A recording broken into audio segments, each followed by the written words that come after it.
Everyone, welcome to GATE Academy Plus. मैं हूं रेहान अहमद और मैं आप सबका स्वागत करता हूं हमारे इस सेशन पे, जहां पे मैं आपसे डिस्कस करूंगा हमारे इस न्यू वीडियो कोर्स के बारे में, जो कि है structural analysis. Structural analysis civil engineering का one of the most important क्या है आपके पास सब्जेक्ट है। ठीक है, अगर मैं बात करूं सिविल इंजीनियरिंग के टर्म्स में तो स्ट्रक्चर एनालिसिस बहुत ही ज़्यादा क्रूशियल रोल प्ले करता है कोई भी स्ट्रक्चरल डिजाइनिंग से पहले। ठीक है, तो अगर मैं स्ट्रक्चरल इंजीनियरिंग के बारे में आपसे बात करूंगा तो यहाँ पर आप सबसे पहले आप स्ट्रेंथ ऑफ मटेरियल्स पढ़ते हैं, उसके बाद आप क्या पढ़ते हैं स्ट्रक्चरल एनालिसिस, फिर बाद में आप पढ़ते हैं उसकी डिजाइनिंग के बारे में। डिजाइनिंग में आपके पास दो पार्ट आ जाते हैं, या तो आप रिइंफोर्स्ड कंक्रीट स्ट्रक्चर्स के बारे में पढ़ते हैं या फिर आप पढ़ते हैं स्टील स्ट्रक्चर्स के। रिइंफोर्स्ड कंक्रीट स्ट्रक्चर्स मतलब आरसीसी के बारे में और स्टील के बारे में। ठीक है, तो जब भी आप डिजाइन करेंगे तो डिजाइन करने से पहले कोई भी स्ट्रक्चर को अगर आप डिजाइन कर रहे हैं, डिजाइन करने का मतलब क्या है, उसके हर एक कंपोनेंट्स को जानना, उसमें कितना मटेरियल लग रहा है, उसका साइज क्या है, उस पर स्पेसिफिकेशन क्या है, हर एक चीज़ों को जानना, डिटेलिंग करना उसकी। एनालिसिस उसके पहले वाले पार्ट पे आता है।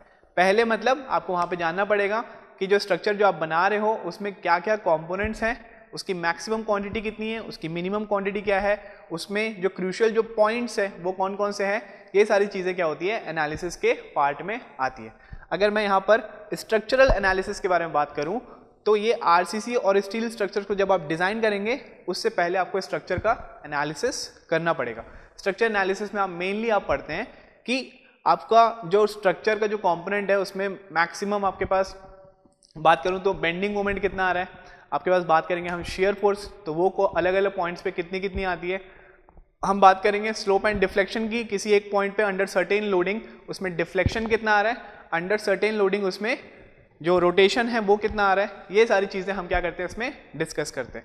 एनालिसिस के बहुत सारे मेथड होते हैं, एक आपके पास फोर्स मेथड होता है, एक आपके पास डिस्प्लेसमेंट मेथड होता है, या फिर इसको बोल सकते हैं एक आपके पास एग्जैक्ट मेथड होता है, एक आपके पास अप्रॉक्सीमेट मेथड भी होता है। ठीक है, तो बेसिकली जब भी हम डिज़ाइन करते हैं स्ट्रक्चर को तो हम मैनुअली तो डिज़ाइन करते नहीं है, हम वहाँ पर किससे डिज़ाइन करते हैं, हम उसको सॉफ्टवेयर से डिज़ाइन करते हैं। स्ट्रक्चर एनालिसिस के अगर मैं सॉफ्टवेयर के बारे में बताया तो स्ट्रक्चर एनालिसिस सॉफ्टवेयर कुछ इस टाइप से होते हैं जैसे कि SAP 2000, ETABS, ठीक है, ऐसे टाइप के स्टैट प्रो आपके पास हो जाता है डिजाइनिंग के लिए। तो ये सारे सॉफ्टवेयर्स में आपको काफ़ी अच्छा सा आपका कमांड होना चाहिए, लेकिन ये बीटेक लेवल पे हम उतना अच्छे से सारे सॉफ्टवेयर को उतना डिटेलिंग से पढ़ते नहीं है, इसके लिए हमें मास्टर्स वगैरह पे जाना होता है। ठीक है, लेकिन बीटेक लेवल पे हम पूरा जितना बेसिक जो फंडामेंटल कंसेप्ट होता है एनालिसिस का वो सारी चीज़ें हम पढ़ते हैं। मोस्टली स्टूडेंट्स को क्या होता है स्ट्रक्चर एनालिसिस में काफ़ी ज़्यादा डिफिकल्टी फेस करनी पड़ती है। क्यों? क्योंकि ये जो सब्जेक्ट है ये थोड़ा सा कॉम्प्लेक्स सब्जेक्ट है। इसमें मैथमेटिकल, जैसे किसी को अगर मैथ्स पसंद नहीं है तो क्योंकि इसमें ऐसा हो जाता है कि थोड़ा सा चीज़ें ऐसी होती है जिसको आप रिलेट नहीं कर पाते हो। अगर कोई एक आप ऐसे सब्जेक्ट पढ़ रहे हो जिसको आप सामने देख रहे हो तो आपको उसको एक फीलिंग अलग आती है, लेकिन स्ट्रक्चर एनालिसिस में कैसा एक मैक्सिमम जो है ये पूरा साइंटिफिक अप्रोच है तो उसका उतना ज़्यादा मीनिंग आप उसको कनेक्ट नहीं कर पाते, इसी कारण ये थोड़ा सा कॉम्प्लेक्स हो जाता है। दूसरी चीज़, ये सब्जेक्ट बहुत ही ज़्यादा क्या है सीक्वेंशियल सब्जेक्ट है। सीक्वेंशियल सब्जेक्ट का मतलब ये है कि अगर आप पहले पार्ट को अगर आप नहीं पढ़े हो तो हो सकता है आपको आगे का पार्ट समझ में ना आए, क्योंकि वो कैसा है इंटर रिलेटेड है एक दूसरे से। ठीक है, अगर मैं पहली टॉपिक जो पढ़ा रहा हूँ हो सकता है मैं आगे थर्ड या फोर्थ टॉपिक जो पढ़ाऊंगा उसमें आपका पहली टॉपिक का यूज हो जाए। तो ऐसा होता था कि जो फ्लो जो होता था और जो सीक्वेंस जो फॉलो करते हैं वो कभी ना कभी हमारा क्या होता है ब्रेक हो जाता है, तो इसी कारण चीज़ें और ज़्यादा कॉम्प्लेक्स हो जाती है। जैसे आपने पहला वाला टॉपिक आपने अच्छे से नहीं पढ़ा, दूसरा वाला आपने स्किप कर दिया। ठीक है, अगर आप बोलोगे कि नहीं मैं अब अच्छे से पढ़ूंगा और आप थर्ड और फोर्थ टॉपिक में आ रहे हो रेगुलर देखने के लिए, ठीक है, कि पढ़ने के लिए आप आ रहे हो, तो हो सकता है आपको समझ में ना आए, क्योंकि वहाँ पर मोस्टली जो टॉपिक्स होगी वो वहाँ पर उससे भी रिलेटेड होगी जो आपने पहले पढ़ चुकी है। तो मैं इसलिए बता रहा हूँ कि स्ट्रक्चर एनालिसिस बहुत ही ज़्यादा क्या है आपका सीक्वेंशियल सब्जेक्ट है। ठीक है, वेटेज के बारे में बात करूँ मैं इसकी एग्जाम पॉइंट ऑफ व्यू में, तो यहाँ पर देखिए मैं 3 एग्जाम्स को कंसिडर कर रहा हूँ, 3 जनरल स्ट्रीम्स को कंसिडर कर रहा हूँ। एक पहला जो एक स्टूडेंट है वो अभी कॉलेज में है तो उसका यूनिवर्सिटी एग्जाम्स होगा, तो मैं सबसे पहले मैं उस कैटेगरी को रख रहा हूँ कि वो एक यूनिवर्सिटी में पढ़ता है। दूसरी चीज़, कोई एक ऐसा स्टूडेंट है जो कॉम्पिटिटिव के लिए तैयारी कर रहा है, स्टेट लेवल एग्जाम्स हो गए या फिर सेंट्रल गवर्नमेंट एग्जाम्स हो गए, उसके लिए जेई पोस्ट या फिर एई पोस्ट के लिए वो एग्जाम्स प्रिपेयर कर रहे हैं, तो एक हो गया वो वाली कैटेगरी।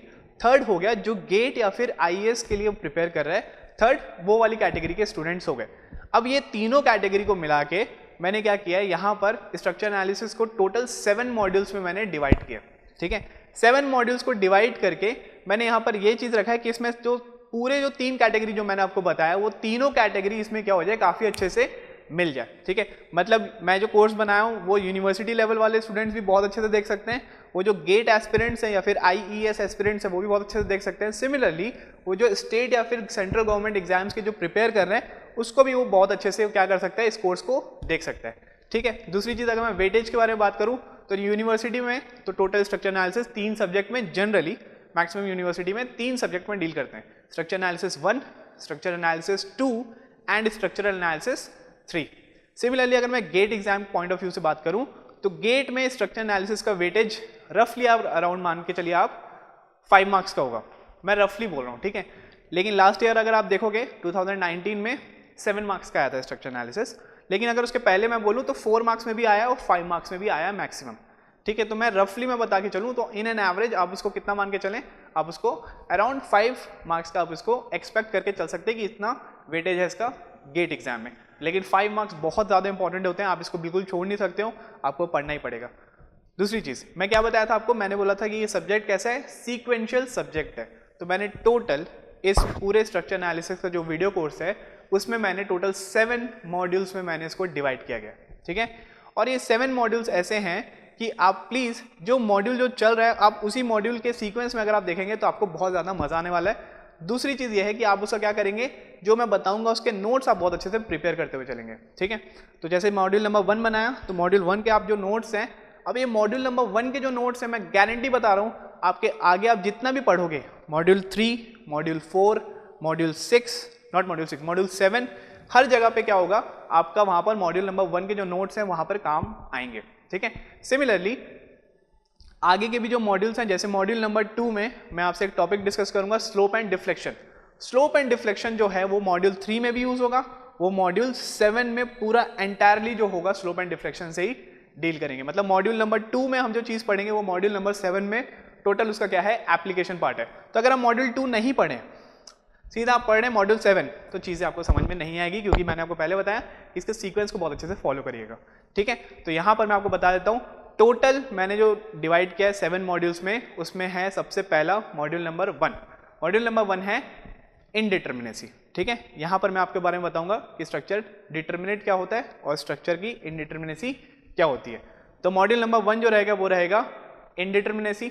नेक्स्ट मॉड्यूल नंबर 2 और मॉड्यूल नंबर 3 जो रहेगा, यहाँ पर हम स्ट्रक्चर का एनालिसिस स्टार्ट करेंगे। एनालिसिस का मतलब ये होता है आप स्ट्रक्चर के डिफरेंट कंपोनेंट्स को आप जानने की कोशिश करेंगे। मतलब बेंडिंग मोमेंट क्या होता है और कितना कितना आ रहा है अलग अलग पॉइंट्स में, मैक्सिमम बेंडिंग मोमेंट कितना आ रहा है किसी पॉइंट में, शेयर फोर्स क्या होता है, कितने कितने शेयर फोर्स आ रहे हैं अलग अलग पॉइंट पे, मैक्सिमम शेयर फोर्स कौन से पॉइंट पे आ रहा है under certain loading. Similarly deflection क्या होता है, अंडर सर्टेन लोडिंग किसी पॉइंट पे डिफ्लेक्शन या फिर मैक्सिमम डिफ्लेक्शन कितना आ रहा है वो, अंडर सर्टेन लोडिंग उस पॉइंट पे मैक्सिमम स्लोप कितना आ रहा है ये। तो ये सारी चीजें हम पढ़ते हैं, इसको हम क्या बोलते हैं, स्ट्रक्चर का एनालिसिस करना। तो module number 2 and module number 3 हम यहाँ पे डिस्कस करेंगे स्ट्रक्चर का एनालिसिस। और यहाँ पर हम जो डिस्कस करेंगे वो सिर्फ एग्जैक्ट मेथड यूज करेंगे, अप्रॉक्सीमेट मेथड मैं यहाँ पर यूज नहीं कर रहा हूँ। ठीक है, तो एग्जैक्ट मेथड में सबसे पहला आता है फोर्स मेथड। तो मॉड्यूल नंबर 1 क्या था आपके पास, इनडिटर्मिनेसी। मॉड्यूल नंबर 2 में हम पढ़ेंगे यहाँ पर फोर्स मेथड। फोर्स मेथड जो कि बहुत ज़्यादा इंपॉर्टेंट रहेगा, इसको मैं डिस्क्राइब करता हूँ। ठीक है, नेक्स्ट अपन पढ़ेंगे मॉड्यूल नंबर 3। मॉड्यूल नंबर 3 में आप पढ़ेंगे डिस्प्लेसमेंट मेथड। ठीक है, डिस्प्लेसमेंट मेथड रहेगा एनालिसिस का। मॉड्यूल नंबर 4 जो रहेगा, अच्छा ठीक है, मॉड्यूल 2 और मॉड्यूल 3 में मेनली हम किसको फोकस करेंगे, फ्रेम्स को और बीम्स को। मेनली जो हमारे जो हो रहेगा क्वेश्चंस रहेगा वो रहेगा फ्रेम्स और बीम्स। ट्रसेस वाला कंपोनेंट्स 2 और 3 में नहीं होगा। ट्रस के लिए मैंने एक एंटायरली डिफरेंट एक मॉड्यूल बना लिया, that is module number 4। Module number 4 में हम डिस्कस करेंगे ट्रसेस को। मॉड्यूल नंबर 5 में हम डिस्कस करेंगे इन्फ्लुएंस लाइन डायग्राम्स को। ये होती क्या है, कैसे करना है, वो सब चीजें हम देखेंगे आराम से। तो मॉड्यूल नंबर 5 क्या है, influence line diagrams. Module number 6 जो रहेगा, मॉड्यूल नंबर 6 रहेगा आर्चेस। और मॉड्यूल नंबर 7 की बात करूंगा तो मॉड्यूल नंबर 7 रहेगा आपका मैट्रिक्स मेथड। ठीक है, मैट्रिक्स मेथड। अगर मैं इंपॉर्टेंस के बारे में बात किया यहाँ पर, तो मॉड्यूल नंबर 1 जो है दैट इज इनडिटर्मिनेसी। वहां से आप देखेंगे कि वहां से जो क्वेश्चंस आते हैं वो हमेशा आप मैक्सिमम नंबर ऑफ क्वेश्चंस आप देख पाओगे कि वहां से हमेशा पूछे जाते हैं। चाहे आप गेट का एग्जाम ले लो, चाहे आप इंजीनियरिंग सर्विसेज का एग्जाम ले लो, चाहे आप नॉर्मल कॉम्पिटेटिव एग्जाम्स जो होते हैं AE JE लेवल के वो देख लो, या फिर आप यूनिवर्सिटी लेवल को देख लो, ये सारी चीज़ें मॉड्यूल नंबर 1 में हम जो पढ़ेंगे वो हर जगह पे पूछी जाती है। मॉड्यूल नंबर 2 जो रहेगा, इसमें मैं सबसे इंपॉर्टेंट चीज़ बताऊंगा आपको स्लोप एंड डिफ्लेक्शन की। मॉड्यूल नंबर 2 भी इंपॉर्टेंट है, but it is not that much of important जितना मॉड्यूल नंबर 1 है।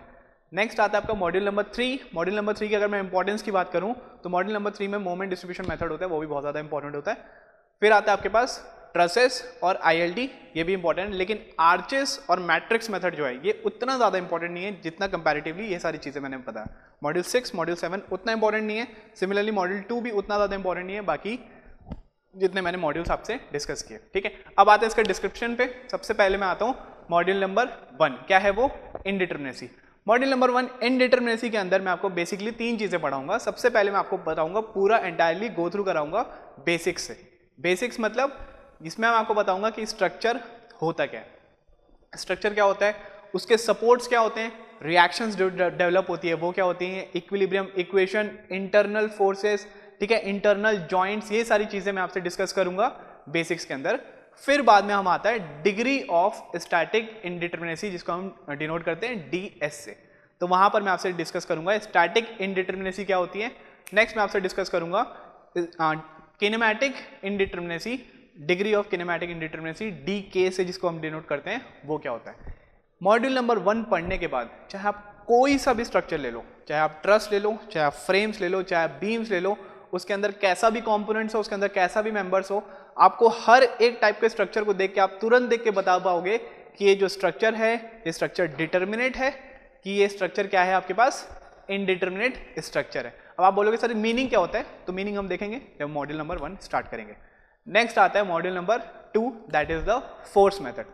फोर्स मेथड के अंदर मैं सबसे पहले आपसे डिस्कस करूंगा स्लोप एंड डिफ्लेक्शन।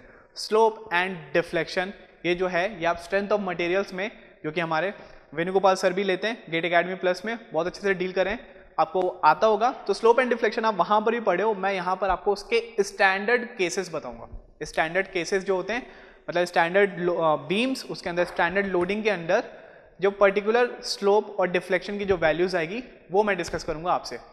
तो ये हो गया स्लोप एंड डिफ्लेक्शन। नेक्स्ट आता है इसमें थ्योरम्स।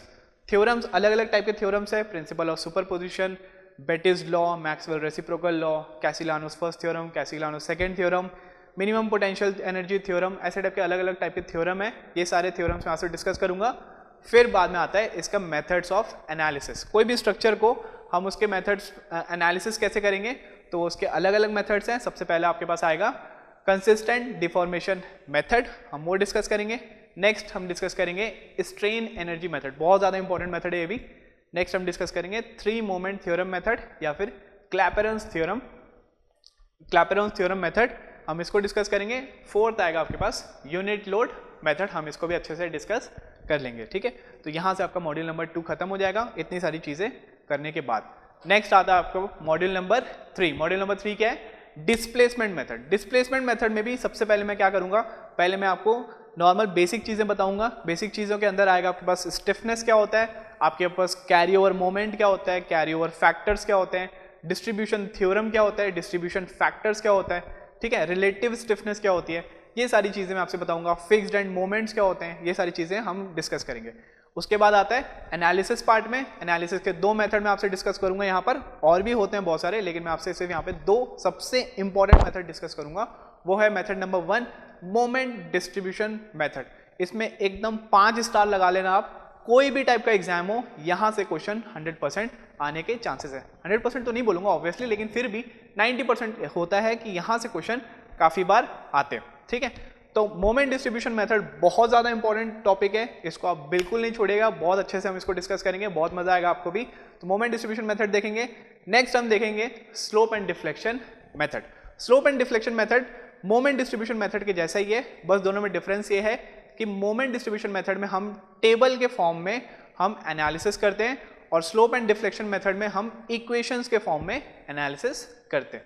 बाकी करते हैं दोनों चीज़ सेम है, दोनों में हम जो चीज़ें हम क्वांटिटी को फाइंड आउट करते हैं वो दोनों सेम है। चाहे आप चाहो तो किसी भी एक क्वेश्चन को MDM से भी सॉल्व कर सकते हो मोमेंट डिस्ट्रीब्यूशन मेथड से, या फिर आप उसको SDM से भी सॉल्व कर सकते हैं स्लोप एंड डिफ्लेक्शन मेथड से। तो ये हो गया आपके 3 मॉड्यूल कंप्लीट, 3 बहुत ही इंपॉर्टेंट मॉड्यूल कंप्लीट हो गया आपके यहाँ पर। नेक्स्ट आपका मॉड्यूल आएगा module number 4, that is trusses.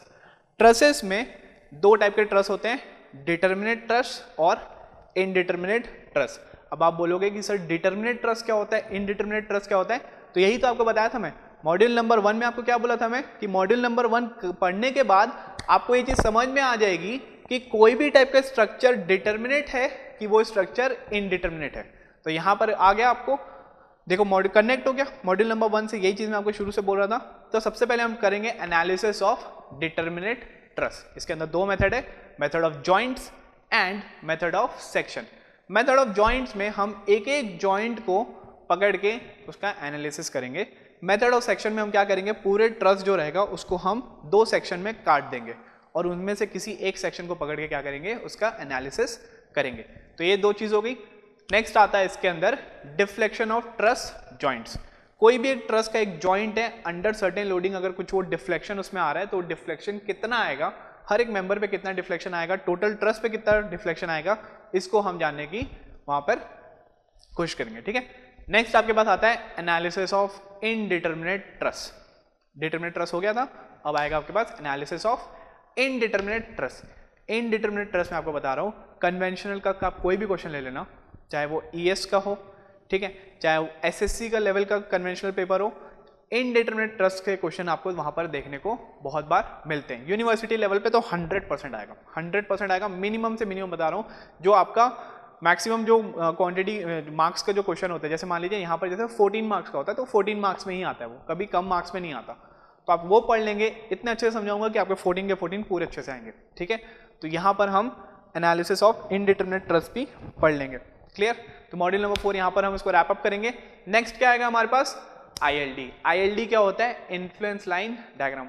Sir ये कौन से टाइप का डायग्राम है, हम तो सिर्फ शेयर फोर्स डायग्राम और बेंडिंग मोमेंट डायग्राम पता है, SFD और BMD। हाँ, ये एक अलग टाइप का डायग्राम है, that is called ILD।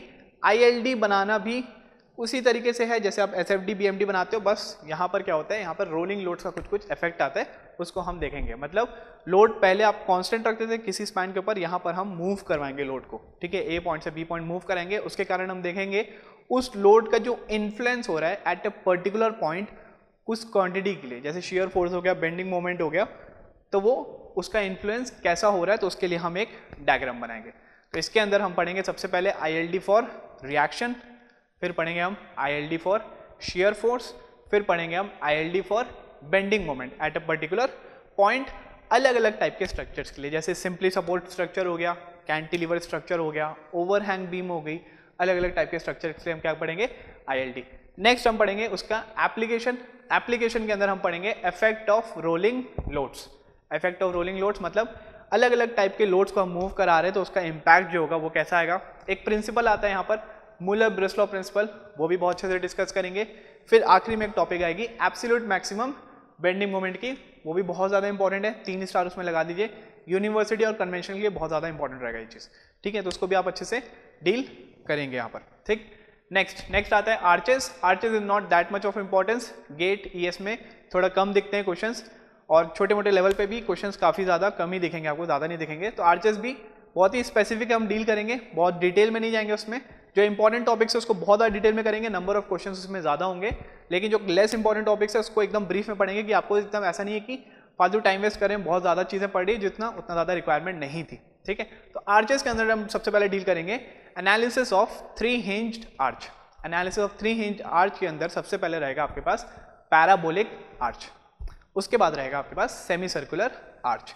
Next जो टॉपिक रहेगा वो रहेगा analysis of 2 hinged arch. 2 hinged arch के अंदर सबसे पहला जो टॉपिक रहेगा वो रहेगा आपका वही पैराबोलिक, सेकंड जो रहेगा आपका सेमी सर्कुलर आर्च। ये हो गया आर्चेस, हम यहाँ पे रैप अप करेंगे। नेक्स्ट मॉड्यूल जो रहेगा that is module number 7। Module number 7 रहेगा मैट्रिक्स मेथड। बहुत मजा आएगा मैट्रिक्स मेथड में, मैं बता रहा हूँ, मेरी गारंटी आपको मैट्रिक्स मेथड से जितना डर लगता होगा बिल्कुल नहीं लगेगा, बहुत ज़्यादा मजा आने वाला है उसमें।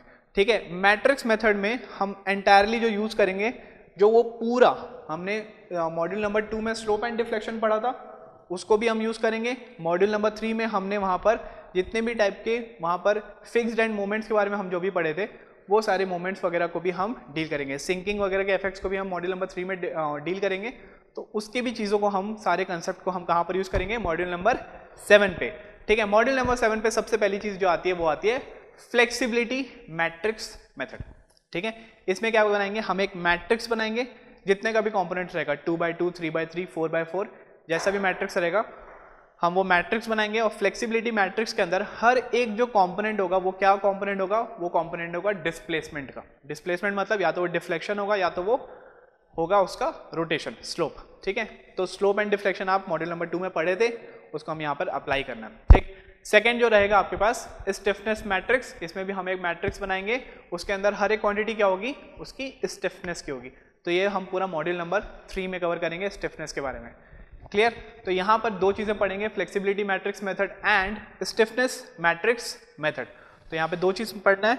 टोटल आपके पास कितने मॉड्यूल हो गए, 7 मॉड्यूल्स हो गए। इंपॉर्टेंस की बात करूंगा तो module 1 is very important, module 3 is very important, module number 5 और थोड़ा सा मॉड्यूल नंबर 4 भी। ठीक है, तो ये 3-4 चीज बहुत ज्यादा इंपॉर्टेंट रहेगी, बाकी सारी चीजें उतनी ज्यादा इंपॉर्टेंट नहीं रहेगी। करना कैसे आपको, अगर आप एक यूनिवर्सिटी गोइंग स्टूडेंट हैं, आप अपना सिलेबस देखेंगे, आप उसमें देखेंगे कौन कौन से टॉपिक जो हैं, कौन कौन से यूनिट जो हैं मेरे इस कोर्स से, इस मॉड्यूल से मैच करते हैं। अब वो मॉड्यूल्स को आप अच्छे से पढ़ लेंगे। ठीक है, यूनिवर्सिटी का काम खत्म। नेक्स्ट आता है गेट लेवल एग्जाम एस्पिरेंट्स। ठीक है, गेट लेवल एस्पिरेंट्स जो रहेंगे वो मेरे पूरे 7 मॉड्यूल्स को देखना उन्हें कंपलसरी है, क्योंकि जो मैं मॉड्यूल्स बनाया हूँ ये 100% ऐसे मॉड्यूल्स मैंने चूज किए हैं जिसमें गेट से क्वेश्चन आए हुए हैं। ये हो सकता है कभी कभी कोई टॉपिक से क्वेश्चन कम आए हुए हैं, लेकिन कभी कभी दूसरे टॉपिक से क्वेश्चन ज़्यादा आए हुए हैं। ईएस और अगर कोई स्टेट लेवल है तो उसके लिए भी पूरा कोर्स उसमें देखना बहुत ज़्यादा अनिवार्य है। ठीक है, तो ऐसे टाइप के स्टूडेंट्स को यहाँ पर पूरा टाइप के आपको मॉड्यूल्स देखना पड़ेगा। ठीक, तो इतना आप करेंगे। दूसरी चीज़ मेरी आपसे रिक्वेस्ट रहेगी कि आप नोट्स बहुत अच्छे से बनाते हुए चलेंगे। नोट्स जैसे जैसे आप बनाते चलेंगे ना, मैं बता रहा हूँ स्ट्रक्चर एनालिसिस आपको प्यार हो जाएगा। ठीक है, it will be one of your favourite subject. इतने अच्छे से आप इसको अगर समझेंगे, जितना ज़्यादा आप टाइम देंगे, मैं लिटरली बता रहा हूँ आपको स्ट्रक्चर एनालिसिस बहुत ही ज़्यादा ईजी लगेगा। कोई अगर ऐसा होगा जिसको थोड़ा फोबिया होगा स्ट्रक्चर एनालिसिस से, उसको भी वो सारा फोबिया को हम दूर कर देंगे, बहुत ही ज़्यादा मजा आने वाला है। ठीक है, तो चलिए नेक्स्ट लेक्चर में आपसे मॉड्यूल नंबर 1 में डिस्कस करूंगा, दैट इज द इंडिटरमिनेसी। हम वहाँ पर मिलेंगे। अगर आपको जैसा भी लग रहा है इसको प्लीज़ लाइक करें, सबके साथ शेयर करें, कमेंट करें। ठीक है, मॉड्यूल नंबर 1 स्टार्ट करते हैं अपन नेक्स्ट लेक्चर से। Okay, all the very best, thank you so much for watching this video, bye bye.